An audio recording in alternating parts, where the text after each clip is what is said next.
Hello and welcome to Talk Black. I'm Brittany Leaphart. Well, here we go again. Another black life was cut short at the hands of police, and these are just the ones that we're reporting about here on Talk Black.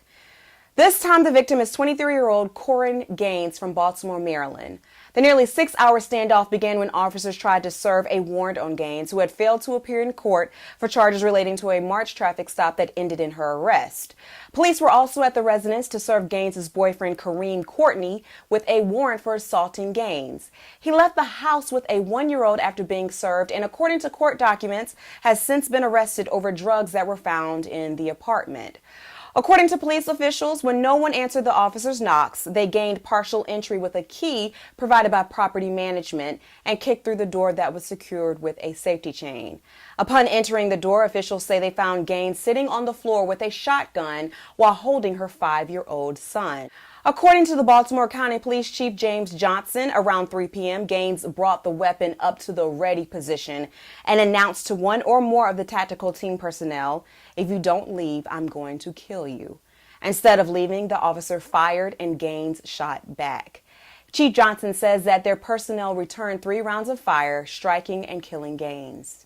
Gaines' son was also shot, but thankfully his injuries are non-life-threatening. Gaines' aunt posted a video that gives a first-hand account of what the 5-year-old encountered. So the police kicked the door down, and then I was hiding, I was hiding in the closet, and then my mother got a gun out, and then I was hiding in the closet, and then Kareem was hiding in the door. So Carson was hiding in the door. Was 12. So my mother didn't want me to come out, so I come out, and then I had my camera, because it's just home because I left it behind. It's a toy gun. Mm-hmm. And I was sitting next to my mother, and then we was sitting right there, and then the police didn't want us to go to our rooms. So Kareem was gone, and so he took Carson. So He tried to take you with him? Huh? He wanted you to go with him? No, I wanted to stay with my mother. No, but Kareem wanted you to go with him? Yes. What you say, no? No, I was just standing there. And then I wanted to have a new phone because he coming to give me a new phone. So what happened? You ain't finished telling me the story. Oh. So we sneak in the bathroom, and then the body. So my mother said back off, and then she did say back up. So the police said, "We is back up," and then they started shooting, and I went in the couch, and then the police just took me with her, and she died. P.M. So they shot my sister? Yes. And they shot you too? Yes. Because they saw me run, and then they hurt my arm. So they shot you on purpose? Yes. It's truly sad. Reality star Toya Wright suffered a terrible loss this week. Both of her brothers, 24-year-old Ryan Rudy Johnson and 31-year-old Joshua Johnson, were found dead in a car with multiple gunshot wounds near their home in the 7th Ward of New Orleans. Wright, who was also the ex-wife of Lil Wayne and the mother of his first daughter, was reportedly comforted by the rapper. Sources say he rushed to be by her side but did not attend Friday's funeral service in order to avoid unwanted attention. Throughout the week, Wright shared memorable photos and videos of her time with her brothers on social media. Police are still searching for a motive and key figures involved in the death of the 2 young men. Sheriff deputies in Hancock County, Georgia, visited the homes of more than 180 black residents and demanded they either appear in person to prove they have the right to vote or be removed from voting rolls. Yes, this Jim Crow era tactic is still happening in 2016. And this isn't the only time it's happened in recent history either. Other counties in Georgia and North Carolina are reporting that their police departments are also using their authority to challenge the voting rights of its black residents. Hancock County residents have filed a lawsuit claiming that this was a tactic by the county and County Attorney Barry Fleming to suppress the black vote and help white candidates win upcoming elections. Fleming has denied these allegations and says that the tactic was meant to restore order to the voting process after a period of supposed corruption. He says it was more about politics and power rather than race. No matter the reason behind why officers were sent door to door, it still brings back memories and emotions associated with the injustices blacks endured during the civil rights era. The only way to avoid these types of injustices from happening in the future is for black voters to vote candidates out of office who don't have their best interests in mind. The South Carolina inmate who allegedly assaulted accused Charleston church shooter Dylan Roof this week posted bond on Friday, more than 18 months after his arrest. 26-year-old Dwayne Stafford was released from the Charleston County Detention Center on $100,000 bond only a day after he punched Roof in the jail's shower area.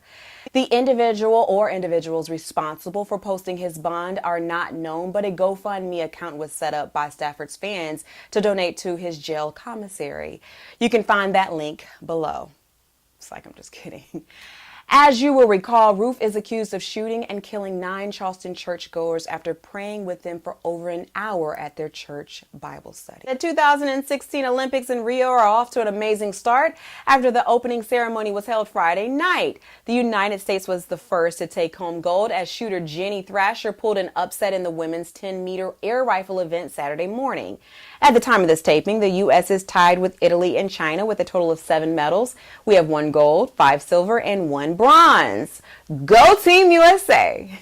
Cameron Sterling, the 15-year-old son of Alton Sterling, made an on-stage appearance during the Teen Choice Awards.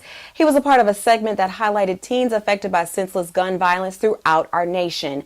The segment was narrated by Jessica Alba as a photo of Alton was shown on the screen behind the teen. A few weeks ago, Cameron's world was turned upside down when he learned his father, Alton Sterling, was killed while selling CDs out of a store in Baton Rouge.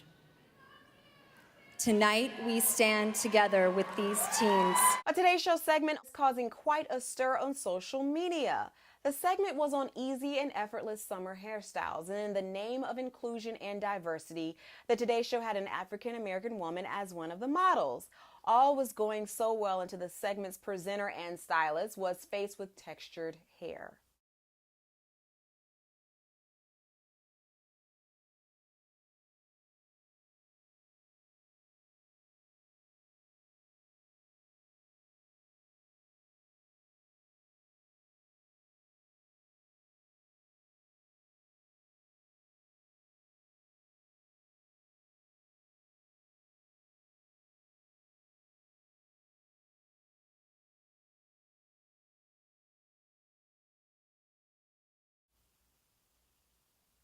Clearly, her hair looked better before it was styled, and many took to social media to express their disappointment and disdain for the styling gone wrong. Luckily, the model took it all in stride and forgave the presenter and the Today Show. She even hopes that she can appear on the show again sometime in the near future. As for the presenter, she released a statement on Twitter saying how deeply sad and apologetic she was for the debacle. And the Obama girls are making waves this summer for 2 very different reasons. Malia was caught on camera getting it in at the Lollapalooza Music Festival. Take a look.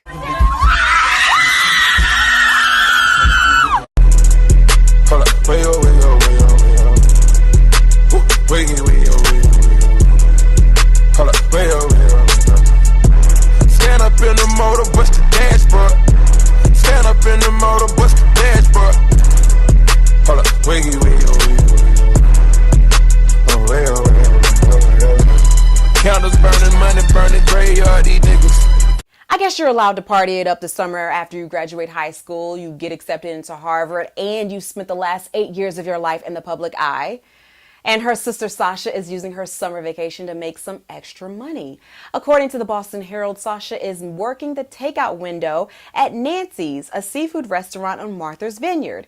In addition to working the window, she's also working the cash register and bussing tables. And she's going by her full name, Natasha, while working at the eatery. Now, of course, security is a concern, so she's accompanied by no less than 6 Secret Service agents to each of her shifts. President and Mrs. Obama have done a great job keeping the balance in their daughters' lives. And 10-year-old motivational speaker Naeem Hudson is no stranger to inspiring the masses in 60 seconds or less via his Instagram platform, but his latest video on materialism and its effects is leaving a mark on those both young and old. Take a look. Okay, guys. Now, I just came from the park, and it's this kid teasing me because I have felines on. Now, mind you, I am not a material person. I just wear felines because, you know, I like the color, and I think they're cool. They might not be what's popular today, but, you know, that's what I like. So, you know, I told the kid, it's not about what I have on my feet, it's about what I have inside my head. Your wisdom, your knowledge, the power to inspire others.